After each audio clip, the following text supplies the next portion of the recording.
चलिए आज फिर से मिलते हैं आपसे। पहले मैंने आपको सबसे पहला जो टॉपिक था थ्योरी ऑफ डिमांड को लेके किया था, उसके बाद डिटरमिनेंट्स ऑफ डिमांड किया हमने।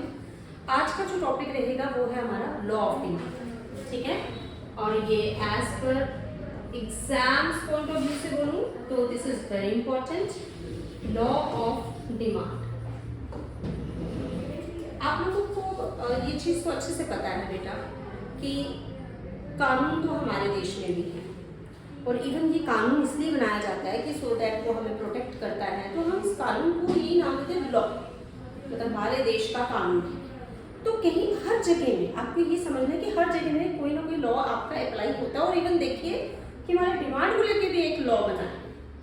अब ये बात और है कि कुछ एक्सेप्शनल केसेस जब आ जाते हैं तो वहाँ पर हम इस लॉ को अप्लाई नहीं करते, बट अदरवाइज अब लॉ ऑफ डिमांड क्या कहता है, यानी कि कानून क्या कहता है डिमांड को लेके, वो सुना कहते हैं। लॉ ऑफ डिमांड का मतलब आप नोट भी कर सकते हैं जो मैं बोलूँगी। कहते हैं देयर इज इनवर्स और negative relationship between the price of the commodity and its quantity demanded, और we can say when price increase demand decrease, when price decrease demand increase, other factor remain constant.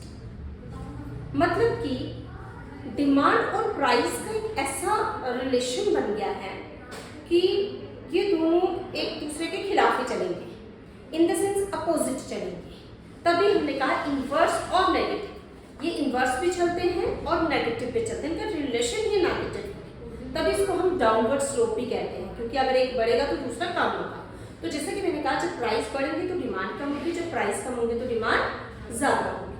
तो इसी चीज को हम कहते हैं law of demand. पर मैंने एक वर्ड और यूज किया, अदर फैक्टर रिमेन कांस्टेंट। अब ये अदर फैक्टर रिमेन कांस्टेंट क्या है, प्राइस को छोड़ के बाकी सारे फैक्टर्स हैं वो उनमें कोई चेंज नहीं आएगा। अब बाकी फैक्टर्स क्या, जैसे इनकम ऑफ द कंज्यूमर, आपकी इनकम है उसकी वजह से डिमांड को नहीं छोड़ा, मतलब डिमांड में कोई चेंजेस नहीं आ रही, सिर्फ प्राइस की वजह से ही हमारी डिमांड में चेंजेस आएंगी। तो इनकम कांस्टेंट रहेगी, आपका टेस्ट, आपका प्रेफरेंसेस, क्लाइमेटिक कंडीशंस, ये सारी चीजें क्या होंगी आपकी सेम।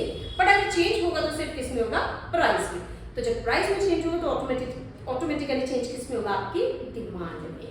तो इसलिए मैं एक बार फिर से आपको बता रही हूँ, देयर इज इनवर्स और negative relationship between the price of the commodity and its quantity demanded, or we can say when price increase demand decrease, when price decrease demand increase, other factor remain constant. This is called law of demand. It can be explained with the help of table and diagram. As usual हमेशा की तरह होता है नाम हम table क्या बना, तो भाई आप थोड़ा सा याद रखो। चलो पूजा मैम ने आपको ये वाला बताया, यानी कि मैं आपको ये वाला टेबल बता रही हूँ, पर आपने इसको रट्टा नहीं मानना है। आपने लॉजिक ये समझना है कि आप टेबल में कुछ भी लो, कोई भी आइटम ले लो, बट एक चीज जरूर याद रखना, अगर प्राइस को बढ़ाओगे तो डिमांड को कम कर देना, और अगर प्राइस को कम करोगे तो डिमांड को ज्यादा कर देना।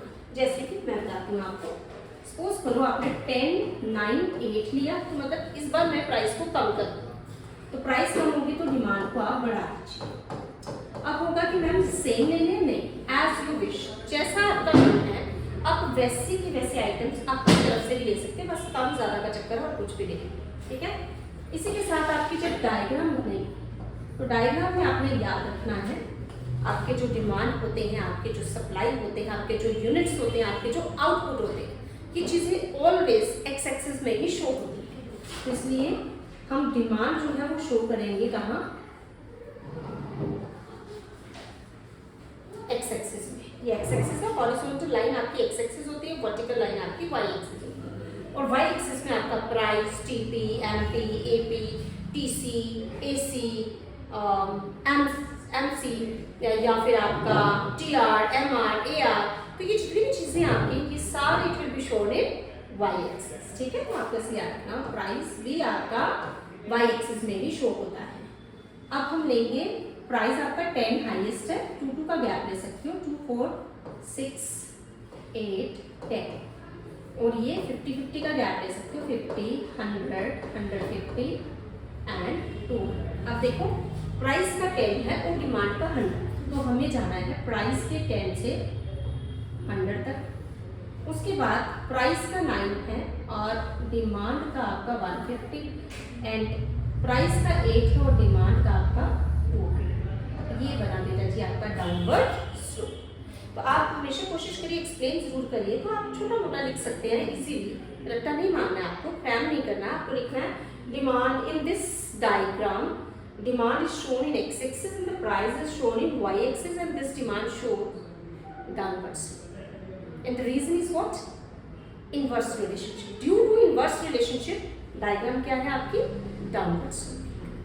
Clear? ठीक है बेटा? Thank you students.